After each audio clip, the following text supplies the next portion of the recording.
In 1932, Mississippi, Samuel, wounded, weary, and carrying the weight of exhaustion, arrived at the church where his father was delivering a fervent sermon. His father urged him to abandon music, to put down his guitar, and to turn away from what he believed was a sinful path that would lead only to ruin. Samuel stood silently in the pews, caught between duty to his father and the call of his own spirit. The story then shifts to the day before, when a young woman named Beatrice teasingly asked Samuel how he could possibly manage to keep playing his guitar while still working endless hours in the cotton fields under the harsh southern sun. Her words lingered in his mind as he returned home and gently woke his sisters, reminding them of the day's burdens. Meanwhile, twin brothers Smoke and Stack Moore returned to Mississippi after years of working in Chicago for a notorious mafia syndicate. From their work collecting money and enforcing debts from gangsters, they had accumulated great wealth and a reputation for violence. With that fortune, they purchased a sawmill from a landowner named H. Wood. To the locals, they made it brutally clear that the mill, its equipment, and the surrounding land were now theirs, and that anyone who dared to interfere would be killed without hesitation. Their larger plan was to transform the site into a juke joint, a lively establishment for the black community that would feature music, dancing, gambling, and drinking, a place where people could briefly escape the weight of poverty. Later, Samuel went to the church and discovered that his father had brought along his guitar. His father invited him to help deliver the sermon, but Samuel read only a short passage before nervously asking permission to leave with his guitar, promising that he would return for Sunday service the next day. His father sternly warned him that if he continued to dance with the devil through music, one day the devil would surely follow him home. Samuel remained silent, the warning echoing in his chest, until Smoke and Stack arrived to take him away. On the road, they asked about his family and whether his father treated him harshly. Samuel admitted that his father was strict, though not entirely cruel. As they traveled, Stack joked that Chicago was no different from Mississippi, except for the tall buildings rising into the clouds, and they spoke of their ambitious plans for the juke joint. The brothers eventually parted ways. Samuel accompanied Stack in a Jeep, while Smoke drove a heavily loaded truck. Along his journey, Smoke stopped at a cafe owned by a Chinese man named Bo Chow. While they were talking, the horn of his truck suddenly blared, set off by a young girl Smoke had asked to keep watch. He rushed outside to find several men trying to steal goods from the truck. A fierce fight broke out, leaving Smoke wounded, but he managed to fend off the thieves with grim determination. Later, impressed by his resolve, Bo Chow and his wife struck a business deal with Smoke, agreeing to supply goods for the juke joint. Meanwhile, Samuel pressed Stack for more about their family history.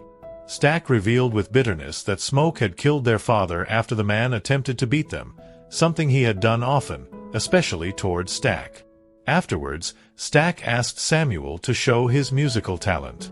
Samuel played his guitar, and Stack listened intently, impressed by his younger brother's gift. They later stopped at a train station, where they persuaded a pianist named Delta Slim to perform at the juke joint. At first Slim refused, but after being promised both money and liquor, he finally agreed.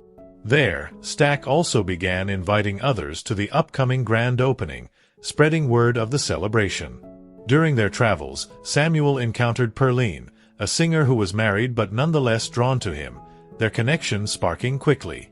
At the same time, he noticed another woman staring intently at Stack. She turned out to be Mary, Stack's ex-girlfriend. Mary confronted him with anger, accusing him of abandoning her, especially after her mother's death, to which he had not even sent condolences. Their reunion erupted into a bitter and unresolved conflict. Meanwhile, Stack recruited Cornbread, a strong field worker, to serve as a bouncer for the juke joint. Smoke later visited his father's grave, where he encountered Annie, a woman he had once loved. He tried to offer her money, but Annie refused, insisting she wanted nothing to do with his cursed money earned through blood and violence. She explained that she had prayed for the safety of both Smoke and Stack, though it seemed her prayers had gone unanswered. Smoke, unable to let go of her, eventually forced Annie to go with him despite her resistance. In a parallel thread, an Irish immigrant vampire named Remick fled from the Choctaw people. Hunted and desperate, he sought refuge from a couple affiliated with the Ku Klux Klan, who reluctantly agreed to shelter him. However, Remick carried with him a dark and ancient curse that clung to him like a shadow. At last, the night of the juke joint's grand opening arrived. A large and eager crowd gathered, including both Mary and Pearline. Mary struck up a tense conversation with Samuel, reminding him that her mother had once saved Smoke and Stack, though neither brother had even sent flowers to her funeral. During the festivities, Delta Slim performed on the piano, energizing the crowd with his wild rhythms. Samuel was then invited to the stage, where he introduced himself and performed a song dedicated to his father. His music enchanted everyone, sparking laughter, dancing, and joy, while mysteriously summoning flickering spirits from both the past and the future. The joyous atmosphere was soon interrupted when Remick arrived with two other vampires, Joan and Bert. They disguised themselves as musicians seeking to join the performance but harbored sinister intentions. Their presence cast an unsettling aura over the event, though the party pressed on. Ambitious and power-hungry, Mary later approached Remick and his vampire companions, hoping to profit from their presence and gain influence of her own. Yet instead of aiding her, Remick bit her and transformed her into a vampire. Mary returned to the juke joint, seduced Stack with her dark charm, and ultimately drained him of blood, killing him. Chaos erupted, and Delta Slim shouted that the party was over, urging everyone to go home immediately. Realizing the danger, Annie advised that Stack's body should be removed quickly, but Smoke refused, grief consuming him. Desperate, he asked if there was any kind of magic that could bring his brother back, but Annie insisted such a thing was impossible. They placed Stack's body in a locked room, with Samuel reluctantly assigned to guard the door. Outside, Cornbread stumbled upon Remick, who had disguised himself as Cornbread's double. Using this deception, Remick approached Smoke and falsely informed him that Stack had died, escalating the tension even further and tightening the grip of dread over them all.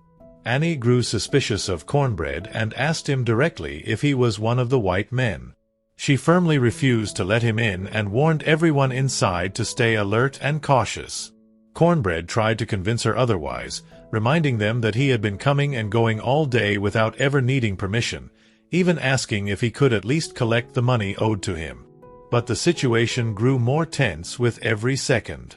Shouts and heavy knocking echoed at the door, but Annie remained steadfast, insisting that the figure outside was not the real Cornbread, but a vampire cleverly disguised. From within the room, a voice eerily resembling Stack's pleaded desperately to be released, but Annie warned them that it was nothing more than a cruel trick designed to deceive.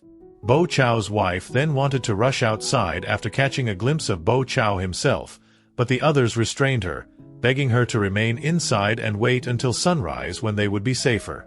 Smoke tried to calm her, saying that Bo Chow had his car with him and had probably gone to a safer place by now.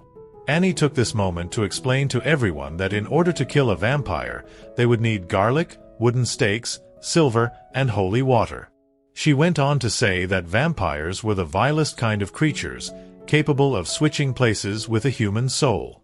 As a result, the human soul would remain trapped in torment, unable to join its ancestors, cursed to wander this world consumed by hate.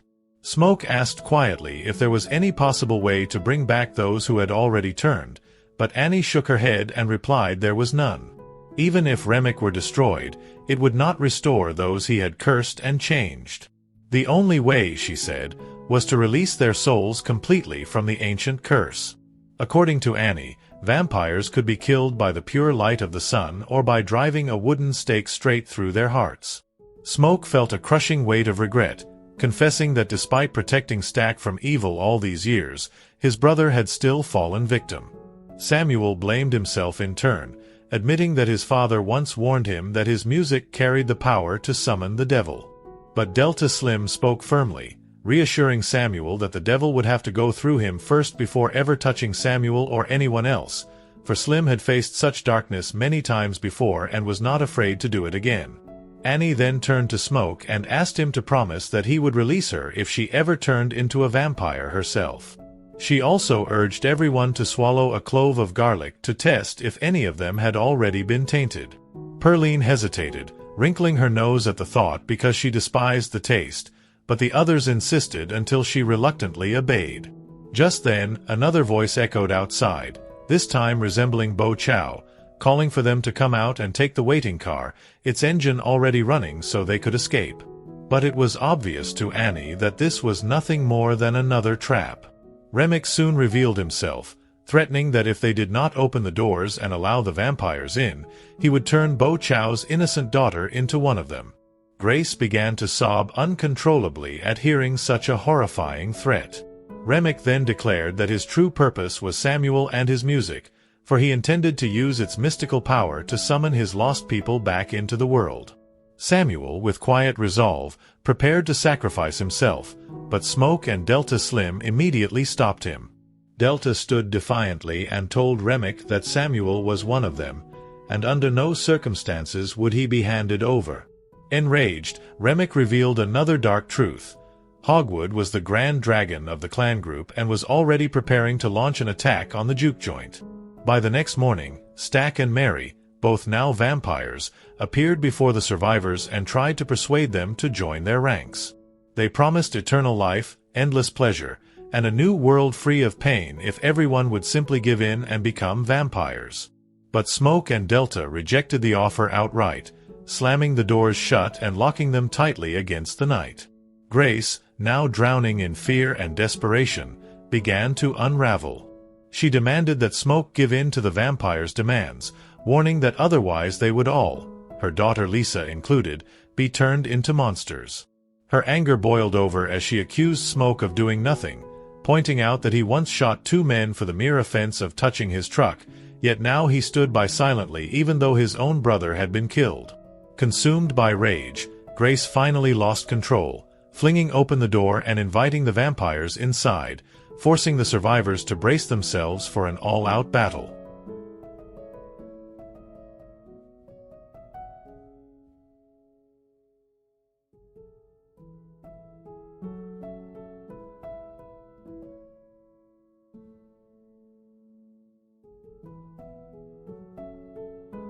Smoke gave his car keys to Samuel, telling him to go home and bury the guitar. Samuel refused, insisting that Stack once told him the guitar had belonged to the legendary Charlie Patton. But Smoke explained firmly that the guitar had in fact belonged to their father. He urged Samuel to find strength, recalling both Stack and Annie with heavy emotion before retrieving guns and ammunition from the weapons box. Smoke knew deep inside that Hogwood and his clan would soon arrive in full force to attack them. Meanwhile, Samuel made his way toward the church. Hogwood and his men reached the juke joint, but before they could even step inside, Smoke unleashed a barrage of gunfire, cutting them down outside in the cold night. Samuel once again heard the haunting echo of his father's voice, ordering him to lay down the guitar in the name of God. Yet Samuel clung to his broken guitar with fierce resolve. Instead of surrendering, he chose to leave for Chicago and devote his life to the path of a blues musician.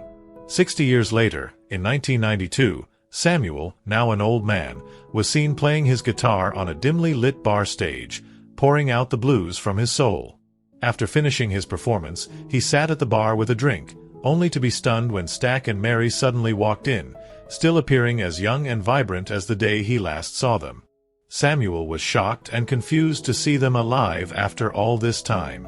Stack explained that Smoke had been unable to kill him and had sworn instead to stay away from Samuel, allowing him to live out his life in peace. The couple then offered Samuel the chance at immortality, but he refused, choosing instead to lift his guitar once more and play for them. The sound carried him back to the past, to the days when he would play and sing for Stack.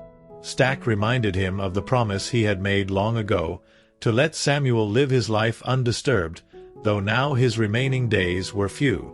With a bittersweet smile, Samuel realized that one of the best and most cherished days of his life had long passed, yet remained eternal within his memory, echoing forever through his music, and with that the story ends here. The Sinners delivers the message that no matter how deep someone falls into violence, greed, or darkness, every choice leaves a lasting mark that cannot be escaped. It warns that redemption is fragile, and those who embrace corruption often end up consumed by the very sins they once thought gave them power.